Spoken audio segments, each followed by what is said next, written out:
Hi everyone, అందరూ ఎలా ఉన్నారు? ఇంకా ఈరోజు వీడియోలో ఒక మంచి టేస్టీ రెసిపీస్ షేర్ చేయాలనుకుంటున్నాను.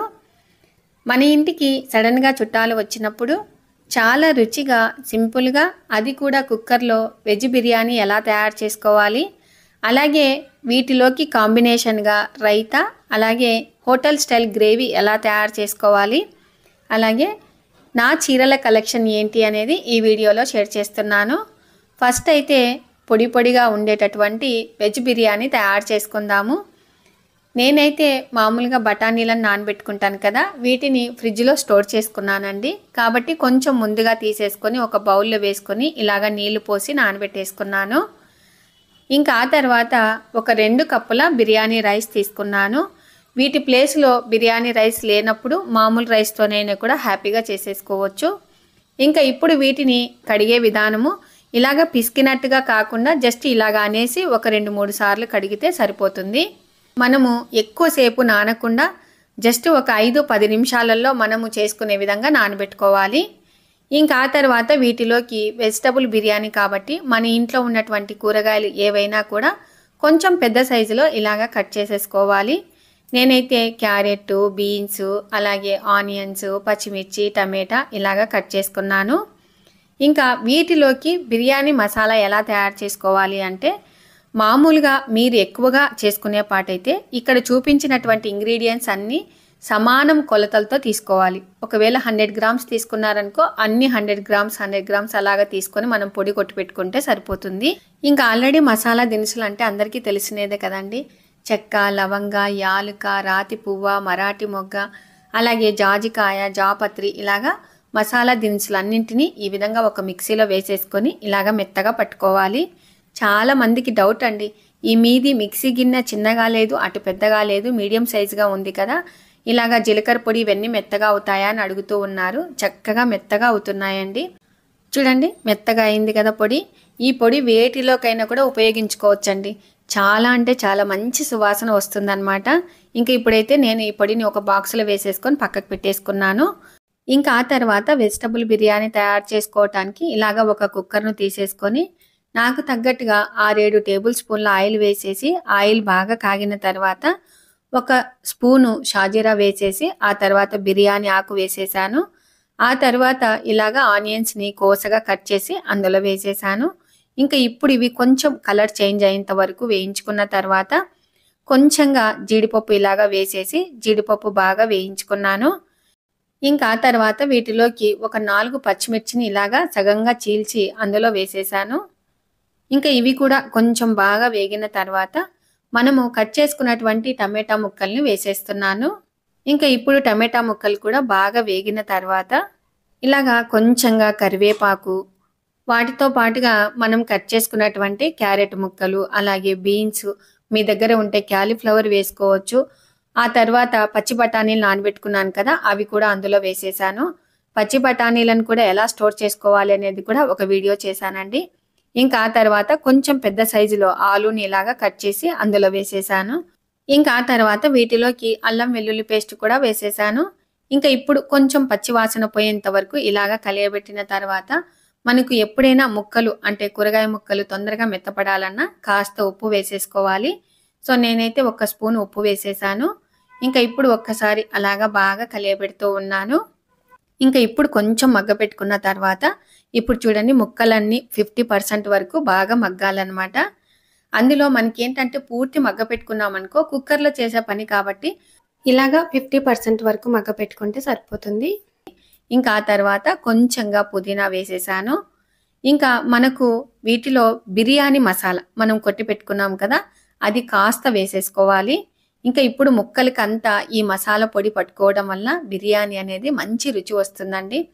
మీరు తప్పకుండా ఇలాగ బిర్యానీ చేసినప్పుడు ఒకవేళ బిర్యానీ మసాలా లేదు అనుకోండి, గరం మసాలా అయినా కూడా వేసుకోవచ్చు. ఇంకా ఆ తర్వాత మనము నానబెట్టుకున్నటువంటి బిర్యానీ రైస్ను అందులో వేసేస్తూ ఉన్నాను. ఇంకా ఇప్పుడు మనం కలియబెట్టేటప్పుడు పూర్తి ఎక్కువగా కలియబెట్టకుండా జస్ట్ ఒకసారి అలాగా కలియబెట్టి వీటిలోకి ఎసురు వచ్చేసి 1 కప్పు బాస్మతి రైస్ తీసుకుంటే 1.5 కప్పు నీళ్లు తీసుకోవాలి. నేను టోటల్గా 3 కప్పుల నీళ్లు పోసేసాను. ఇంకా ఇప్పుడు వీటిలో ఉప్పు, కారం సరిపోయిందా లేదా ఒక్కసారి చెక్ చేసుకోండి. మనం వేసినటువంటి మసాలా కొంచెం ఘాటుగా ఉంటుంది. అలాగే పచ్చిమిర్చి కూడా వేసేసాం కదా! ఇంకా చాలామంది కుక్కర్‌ది రబ్బరు ఫ్రిడ్జ్‌లో పెట్టుకోవాలి. చాలా బాగా పనిచేస్తుంది అని అంటూ ఉంటారు. నేనైతే అసలా ఏమి పెట్టుకోనండి. ఓన్లీ జస్ట్ రబ్బర్‌ని పెట్టేటప్పుడు మాత్రమే ఇట్లాగా లాగి లాగి పెట్టేస్తాను. అప్పుడు మనకు చక్కగా విజిల్ అనేది వస్తుంది. ఇంకా ఇప్పుడైతే కుక్కర్ పెట్టేశాను. ఇంకా కుక్కర్ పెట్టిన తర్వాత మనకు కొంచెం హై ఫ్లేమ్‌లో ఒక విజిల్ రానిచ్చిన తర్వాత మీడియం ఫ్లేమ్‌లో 2 విజిల్స్ రానిస్తాను. ఇంకా ఇప్పుడైతే విజిల్ పెట్టేశాను. ఇంకా ఆ తర్వాత వీటిలోకి రైతా చేసుకుంటే బావుంటది అనే ఉద్దేశంతో ఆనియన్స్‌ని ఇలాగా సన్నగా కట్ చేసుకుంటూ ఉన్నాను. ఇంకా ఆ తర్వాత ఒక్క పచ్చిమిర్చి మాత్రమే వేసుకుంటున్నానండి. ఇప్పుడేంటంటే సన్నగా ఉన్నటువంటి పచ్చిమిర్చి కొంచెం ఘాటుగా ఉంటాయి. కొంచెం లావు పచ్చిమిర్చి అయితే అసలు ఘాటే ఉండట్లేదండి. ఇవి కొంచెం కారంగా ఉన్నాయి అనే ఉద్దేశంతో ఒకటి మాత్రమే కట్ చేసేసి, అలాగే ఆనియన్స్‌ని ఇలాగా కొంచెం పిసికినట్టుగా అంటే మొత్తం విడిపోతాయి కదా! అప్పుడు మనకు చక్కగా ఉల్లిగడ్డ పచ్చడి తయారవుతుంది. ఇంకా వాటితో పాటుగా కొంచెంగా ఉప్పు, అలాగే కొంచెంగా పుట్నాల పొడి వేస్తానండి. పుట్నాల పొడిలో కొంచెం ఎండు కొబ్బరి వేసేసి మిక్సీ పట్టుకుంటాం కదా! ఆ పుట్నాల పొడి కొంచెం వేసేసి, మనము కొద్దిగా కొత్తిమీర వేసేసుకొని కలుపుకున్నామనుకో రైతా సూపర్‌గా ఉంటుందనమాట. ఇంకా కొత్తిమీర మాత్రం మామూలుగా నాటు కొత్తిమీరనే తెచ్చుకుంటున్నామండి. ఇప్పుడేంటంటే బాగా దొరుకుతుంది. కాబట్టి ఎక్కువ శాతం నాటు కొత్తిమీరనే తెచ్చుకుంటాము. మీరు పెద్ద కొత్తిమీర తెచ్చుకుంటారా? నాటు కొత్తిమీర తెచ్చుకుంటారా? అనేది కూడా తప్పకుండా కామెంట్ చేయండి.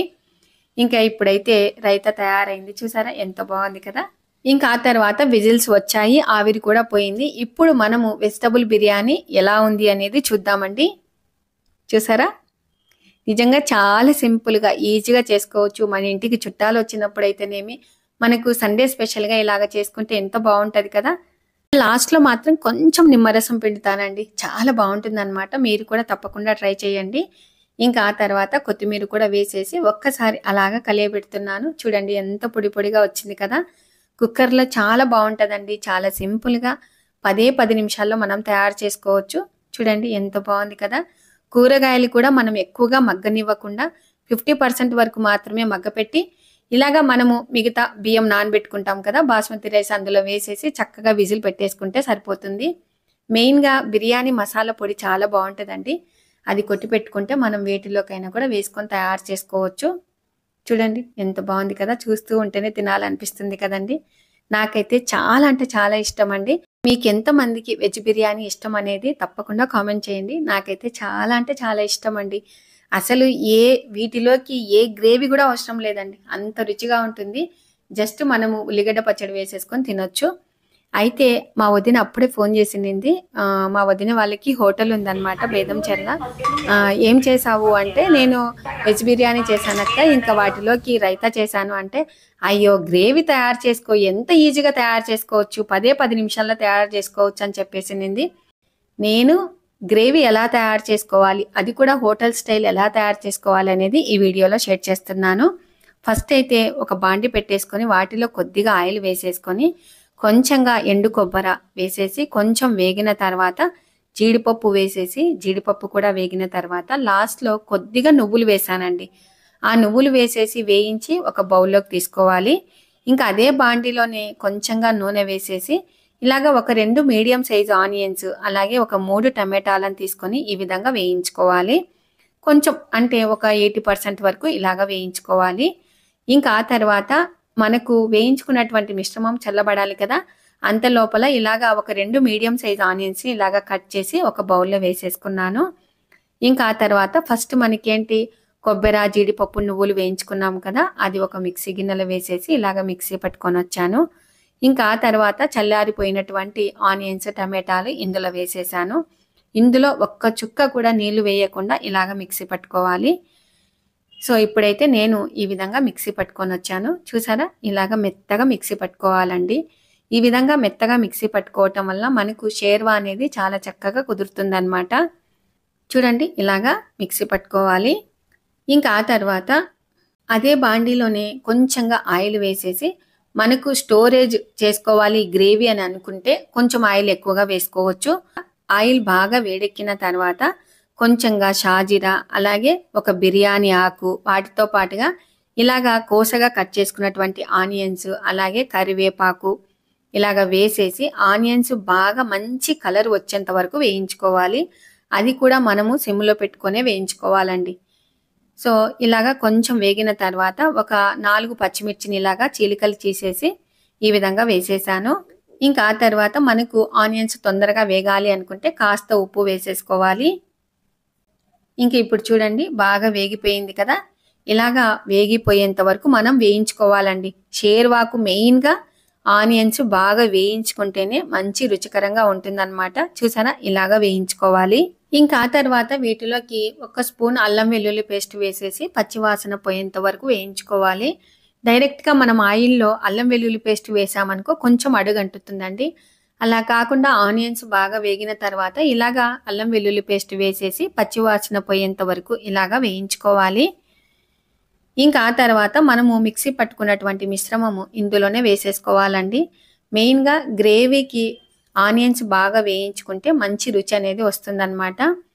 ఇంకా ఈ విధంగా మనం పేస్ట్ వేసేసిన తర్వాత ఒక్కసారి అలాగా బాగా కలియబెట్టి ఇంకా వీటిలోకి మనకు తగ్గట్టుగా కారం. అందులో పచ్చిమిర్చి గూడా వేసాం కదా! చూసుకొని కారం వేసేసుకోండి. నేనైతే 1 స్పూను కారం వేసేసాను. అలాగే హాఫ్ టీ స్పూన్ పసుపు, ఇంకా వాటితో పాటుగా 1 స్పూను ధనియాల పొడి, అలాగే 1 స్పూను జీలకర్ర పొడి, ఇంకా మనము కొట్టి పెట్టుకున్నాం కదా బిర్యానీ మసాలా పౌడరు, ఆ పౌడర్ కూడా ఇది 1 స్పూను వేసేస్తూ ఉన్నాను. అసలు ఆ పౌడర్ వేయంగానే మంచి సువాసన వస్తుందండి. గ్రేవీ అయినా, అలాగే వెజ్ బిర్యానీ అయినా చాలా టేస్ట్ ఉంటుందన్నమాట. ఇంకా ఇప్పుడు ఇలాగా మనము మధ్య మధ్యలో కలియబెడుతూ ఆయిల్ పైకొచ్చేంత వరకు మగ్గపెట్టుకోవాలన్నమాట. సో, ఇది చేసుకునేటప్పుడు మనకు కొంచెం టైం పడుతుంది కానీ, చాలా అంటే చాలా రుచిగా ఉంటుందండి. ఇంకా ఇప్పుడైతే కొంచెం సేపు మగ్గపెట్టుకుంటున్నాను. చూసారా? ఆయిల్ చూడండి ఎలా పైకొస్తుందో.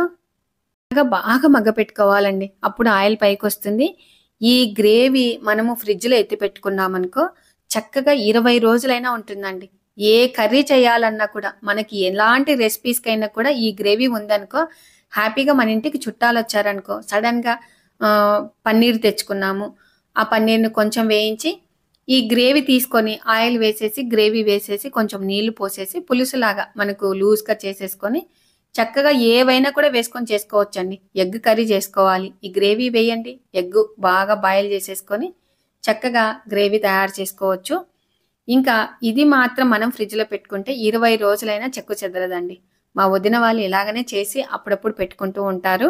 ఇంకా చూడండి మెయిన్‌గా ఇందులో మనకు ఆనియన్స్ అనేది బాగా చక్కగా వేయించుకోవాలి. స్టోరేజ్ చేసుకోవాలి అనుకుంటే అలాగే కొంచెం ఆయిల్ ఎక్కువగా వేసేసుకోవాలి. ఇంకా ఇప్పుడైతే నేను కొంచెంగా ఇలాగ ఎత్తి పెడుతూ ఉన్నాను.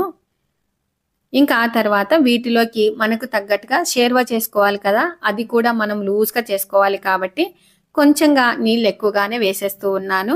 ఎందుకంటే ఈ షేర్వా అనేది చల్లారిన తర్వాత గట్టి పడతదండి.